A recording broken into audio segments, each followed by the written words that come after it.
Hello everyone and welcome back to Best of the Month. This is the monthly show where a load of creators get together to talk about their favourite board game of the month.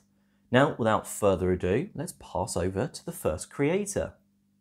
Hey everyone, Dan here, aka Chairman of the Board, and my favourite game for April goes to Millefiori by Dr. Rainer Knizia. So I am loving what Knizia is doing at the moment by making these point salad and comborific style games, and Millefiori is another example of that. But this one actually uses a drafting system, a pass and draft style thing, as you're taking cards in order to compete in all these different mini games, which will all score you points in different ways. And maybe you're trying to create these chains and score more points as you're doing so. Maybe you're just trying to load up these ships with goods and then ship them off for a big bunch of points, or even build these pyramids where the higher you build, even the people below you will start scoring points. So there's just a bunch of different ways to score points. You're getting dopamine hits constantly as the game goes on. You're just showered in points in lots of different ways. But I love that tension and the decision space that the draft offers in this game. Now, is it going to benefit you more to take this card in order to score a bunch of points here, or is it going to be worth me to take this card just to stop Matey Boy over there from scoring even more points than me? So I love it when drafting does that, and everything is so clear and well laid out on this board. And it just ramps up that tension and really does increase the agony of what card you should take at any time. But wonderful game, placed in about an hour, scales really well at 3 or 4 players, maybe avoid it at 2, but other than that, I cannot fault Millefiori. Loving this one at the moment, and a strong recommendation from me.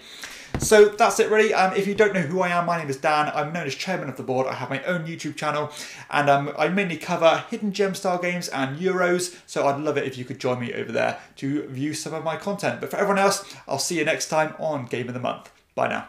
Hi, my name is Elvira and I am the gamer behind Instagram account called Board Elf. This month there is one game that definitely caught my attention, and it's Wonderland's War by Skybound Tabletop. The moment I saw this game for the very first time, I simply realized I need it in my collection. It's everything I love about board games. It has strong mechanics with an outstanding theme, a beautiful artwork, and on top of that, it's my favorite type of game, area control. In Wonderland's War, players become faction leaders and attend the well-known Mad Hatter's Tea Party. You can play as Alice, Jabberwock, Cheshire Cat, Queen of Hearts, or even the Mad Hatter himself. All the characters have their own unique abilities and look extremely gorgeous.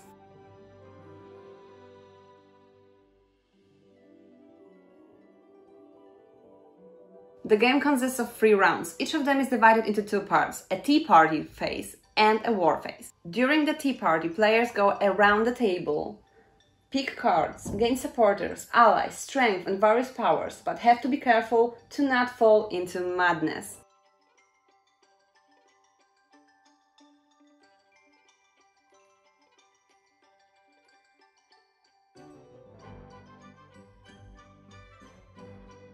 We're all a little mad here, but too much madness is dangerous. Once the plates are empty, it's time for a fight. Region by region, starting with the one marked with the sword, all the present forces clash into a battle. Players simultaneously pick one random chip from their bag and add strength to the battle.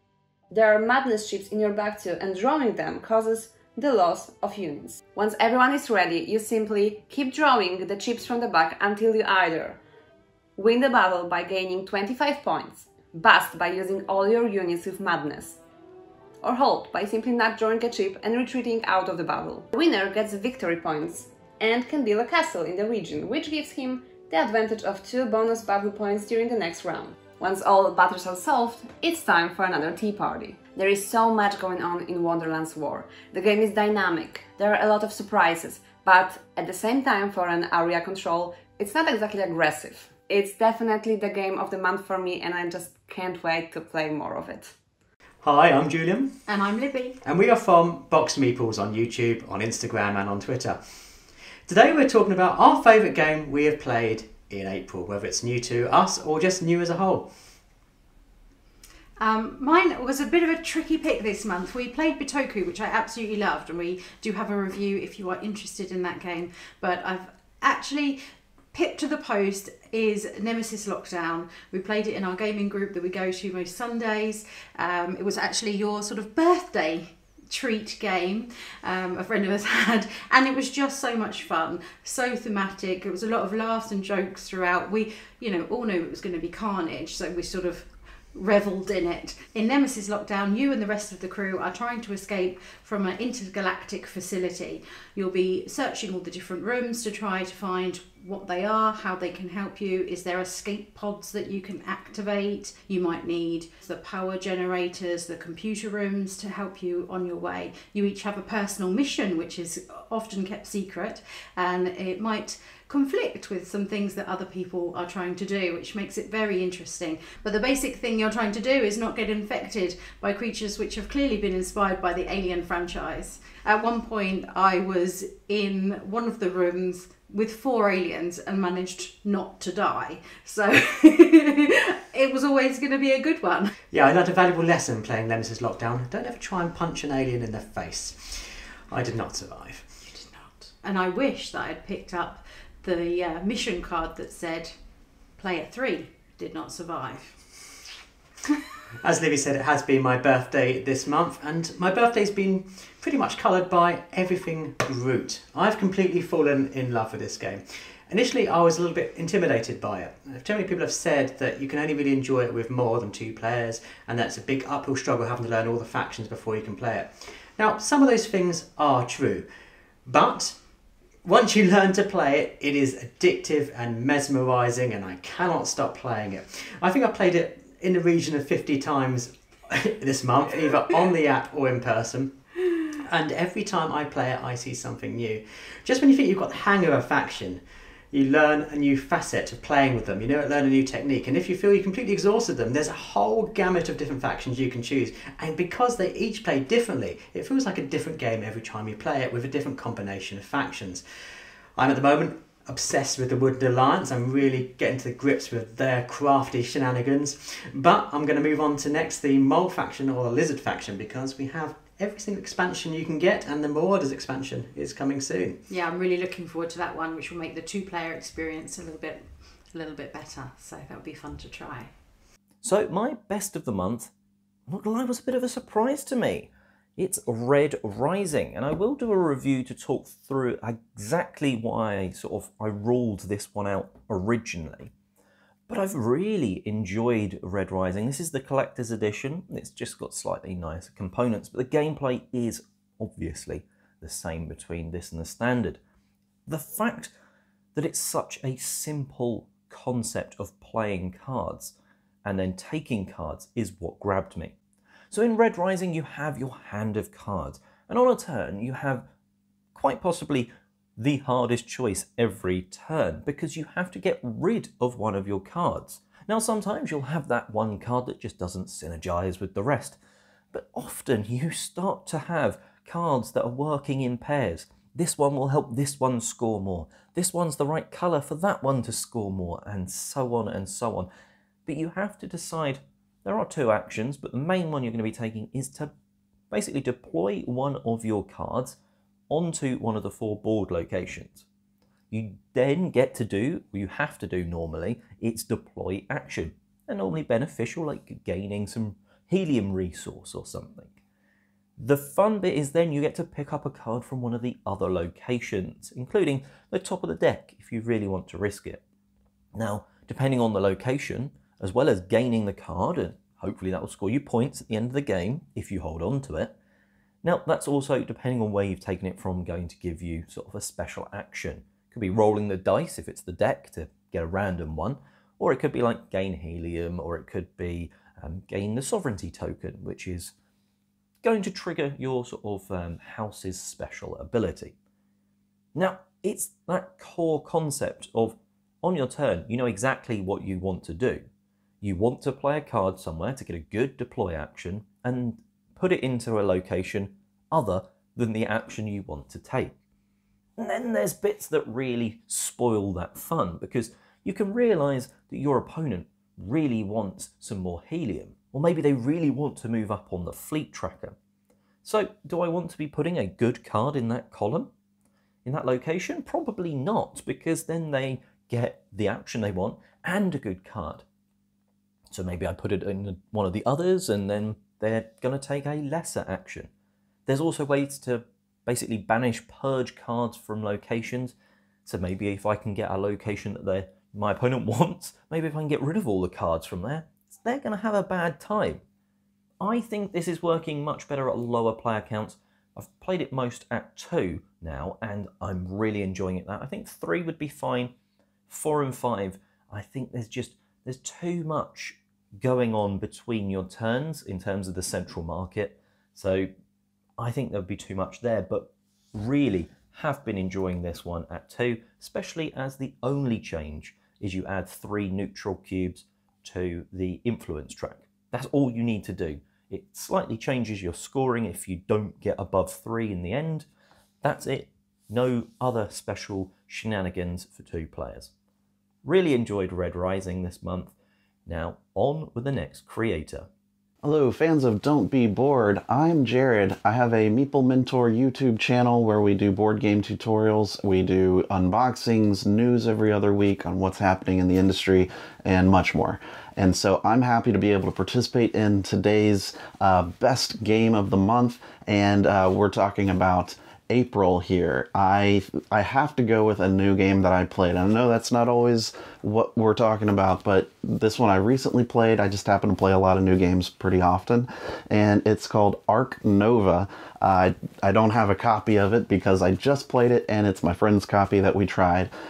It is a really fun, really thinky, Euro-y type of game about building and managing a zoo, and everyone has their own park, and you kind of start out the same unless you use the variable side of your maps.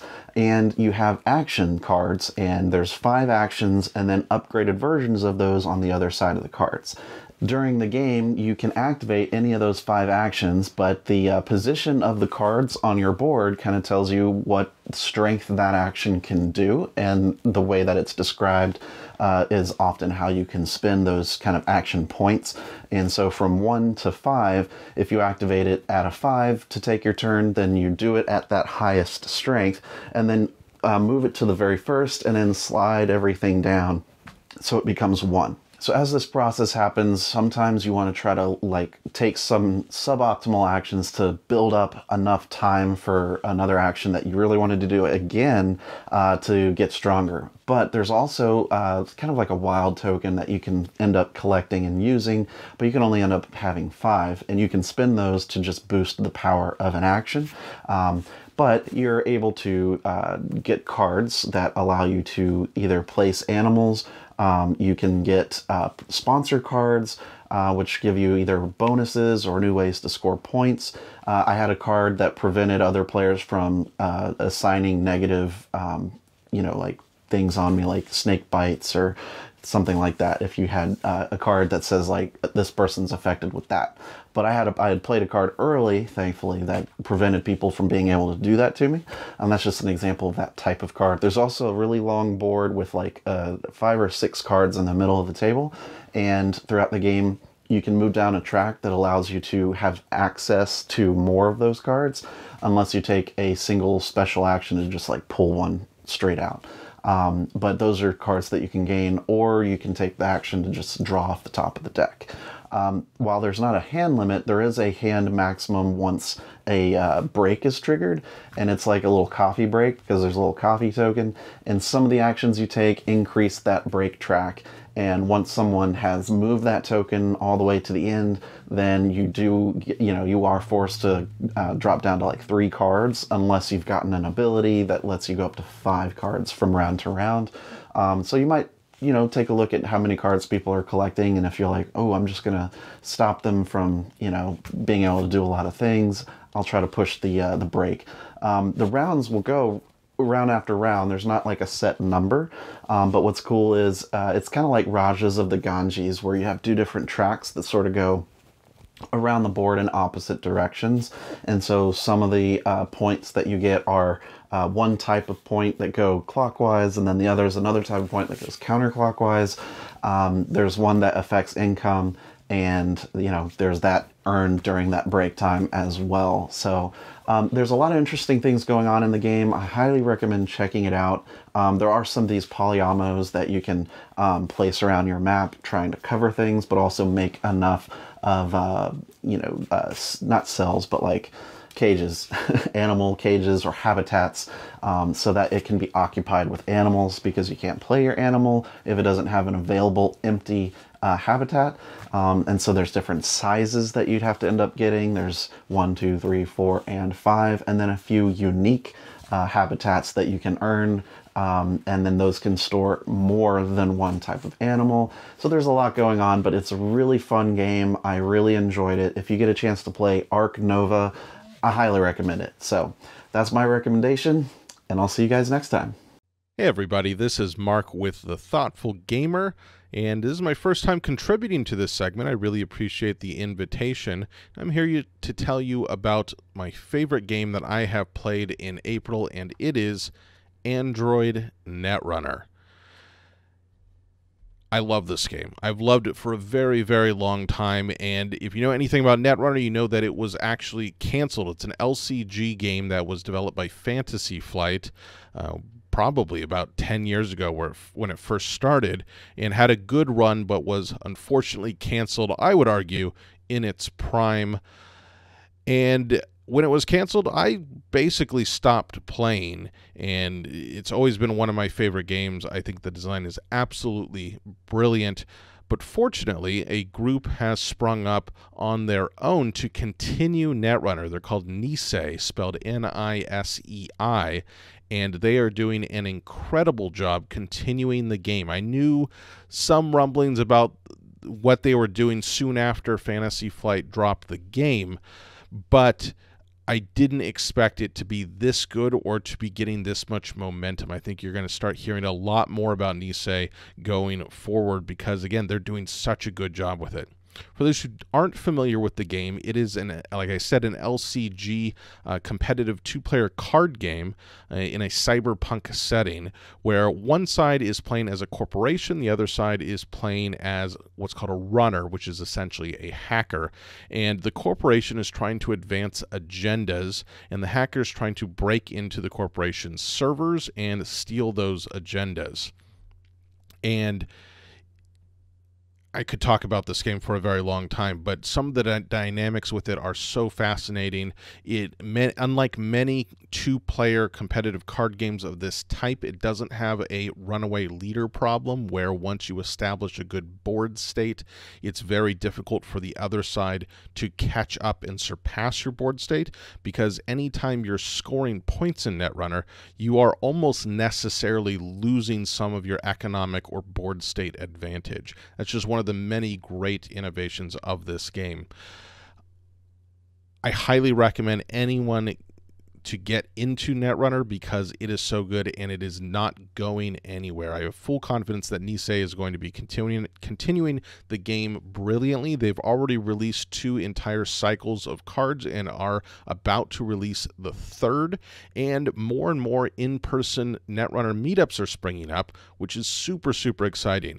Back in the heyday during Fantasy Flight, there was one, at least in America, in probably every major city, and they're coming back. I know in my local Boston area, one is starting up just now. Like, there are meetings happening just the other day, one of the first meetups for Netrunner. So I'm super excited to get back playing the game, to participate in some tournaments, to build decks, to see how the meta is going to shift. It is such a good design, and everyone should play Netrunner. Thanks. Hey boardies, welcome to Amass Games. My name is Simon. Today I'm bringing you my best of the month for the month of April 2022. So this is about the best game I think I would say I've played in this particular month. And yes, in this instance, it's a game which you can play on Board Game Arena. It's a different spelling, but there are different maps you can play it on the same game as well. Different sizes you can play, in fact even more when you play it in person. And it's an abstract strategy combinatorial 2-player game, whereby what you're looking to do is area control, basically. If you like the game Hey That's My Fish, I have no idea why it has a fish involved in this one. They're on slides, which makes a bit of sense or nice. But what you're going to do is one person plays blue, one person plays, well, orange. I guess it's yellow or orange, and I don't know why these is kind of RAS involved. And what you're going to be doing is taking your colour. So if you happen to be yellow, then you're going to just flip these to the yellow side. That's how the stickers come, so you make them up yourself. And the opponent is going to be blue, and they're going to go over there. And what you're going to be doing is placing out your pieces. So you can have a unique piece here, so you could place it on here in a 1, and somebody else then plays out, so they might play out a 2. So there's only only 3 of everything, so there's 3 2s, 3 1s, 3 3s. So they might do this. Then I might do this, and then they might do a 2, which flips. So then that flips over. So now they're controlling more. At the end of the game, if you can't go, so what you can do, actually this shouldn't be a 1 there, that's an illegal move. So let's say they placed a 3 here, I placed another 1 here, they placed a 2 there, so it flipped. So there we go, like this. Then what happens is I can now go here. So I might go over here, so I would place out, say, another 1. That would then flip. And as you can see, I've now used up 2 of my 1s. You can't place the same number again next to it. So if it's now Blue's turn, and they want to do this, I cannot, or I could place a 1, so it doesn't flip because it's not completely surrounded. So that does flip over, but now it's now Blue's turn. So Blue could choose to place out a 2. So it might place this here, which flips this. And now let's say we have yellow goes here, which flips it to yellow. But what you can try and do, and I don't know about how you would do this necessarily on purpose, you could choose to place out, say, a 2 here. And now it's got a 3, so it could put a 3 here. And then you are putting out, let's say, another 1. So you could place a 1 here. It's still got 2s. So if I place a 1 here, yeah, well, we have an example of this coming on. Then 2 goes here. So then that would flip this one over, let's say. And then suddenly we're going to keep going around. So it's a game whereby you've got to be really careful, because what you can occur is things like this happening. You could place out a 3 here, and there's no 1s available. So that can occur, and now suddenly it can go in here. So it's going to go in here, which is fine. It keeps it blocked in. And then finally, we have a final 1, so we kept 1 back, which flips this one over. And then what you're doing is you're scoring up. So you are looking along it. So you have a total of 3, 6, 7, 8. So you will put out, obviously, your colours fish there.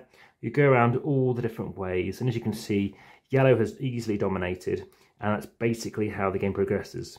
So that has been my game of the month, the best month, particular for this month for wanting to play a game like this.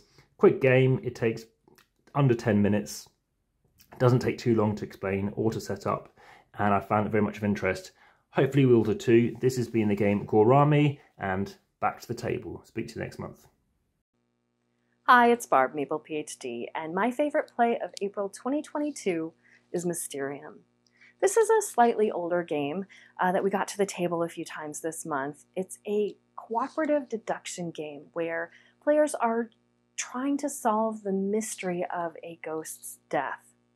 One of the players plays the ghost, and they are giving visions to the other players to help them identify a set of murder location, and means of their death. But of course, they can't just do this by talking to them. Instead, they are giving them vision cards, which are Dixit-esque cards. If you're not familiar with that game, these are very fanciful cards, dream-like quality, where there's just a lot going on the card, and not all of it makes sense together necessarily, and lots of little details and things that you can pick out. The game is played in rounds where the ghost gives a vision to one or more vision cards to each of the other players, and then the other players have 2 minutes once the last vision is given out to try and pick, first of all, the first round they're trying to pick the person who the ghost is trying to point them to. And you know, they get to talk about what's on their vision card and finally ultimately make a vote with their little pawn. If they're correct, they get to move on, and the next round they'll be looking for a location. If they're incorrect, then they have to go back and try again with the person. And different players can be trying to find different things throughout the game. So one player might be all the way up to the motive or weapon, while one is still down trying to find their person. But it always brings a lot of fun conversation to the table because of those bizarre cards that are handed out. You know, is the ghost trying to point me to the little flowers that are on this card, and maybe that's the gardener-like person? Or is it the the medal-like thing on there pointing me to the general, you know. And so when we get this out, there's a lot of laughter. The ghost is usually a little frustrated with the cards in their hand, and even though they're not supposed to communicate with us, they do. I often play the ghost. This month I got to play on the other side of the screen, which was a lot of fun too, and I understood the ghost's frustration because there's never quite the right card in hand to point someone in the right direction. It's a great game for when you have a bunch of people. It plays up to 7, and so, you know, if you've got a group and you don't quite want to split up yet, you know, it's a great game to bring out at that point. If this sounds at all interesting, go check out Mysterium. Otherwise, go check me out somewhere on the internet. I am at Meeple PhD on Instagram and Twitter, and I have my own YouTube channel where I connect astronomy and board games. We'll see you next month. Hi everyone, this is Adriana. I am Alejandro. And we are Gamers Rush. This game, well, this month, our best game is none other than Root. And it's not because it's new to us, but just because we played it again this month and it was really awesome. Yeah, we tried with the new expansions, and just to give you a whole overview of the game. For those who don't know it, it's an area control asymmetric game where you have different factions like the Marquis the Cat, or the Airy Destinies, the Woodland Alliances, the Vagabond even. It's a pretty good, easy in some ways, even though that is asymmetric.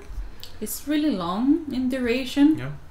Like more than 90 minutes, I would say. But we really enjoyed it. I played as a vagabond as always, and Ale played as... This time I play with one of the expansions, the ones that were the mercenaries, and I don't remember the name of that faction right now. But I would remember that the one who won that time was the Crows. The Crows from the Underworld expansion. Yeah. And we got just a new expansion, so we are excited to play it again.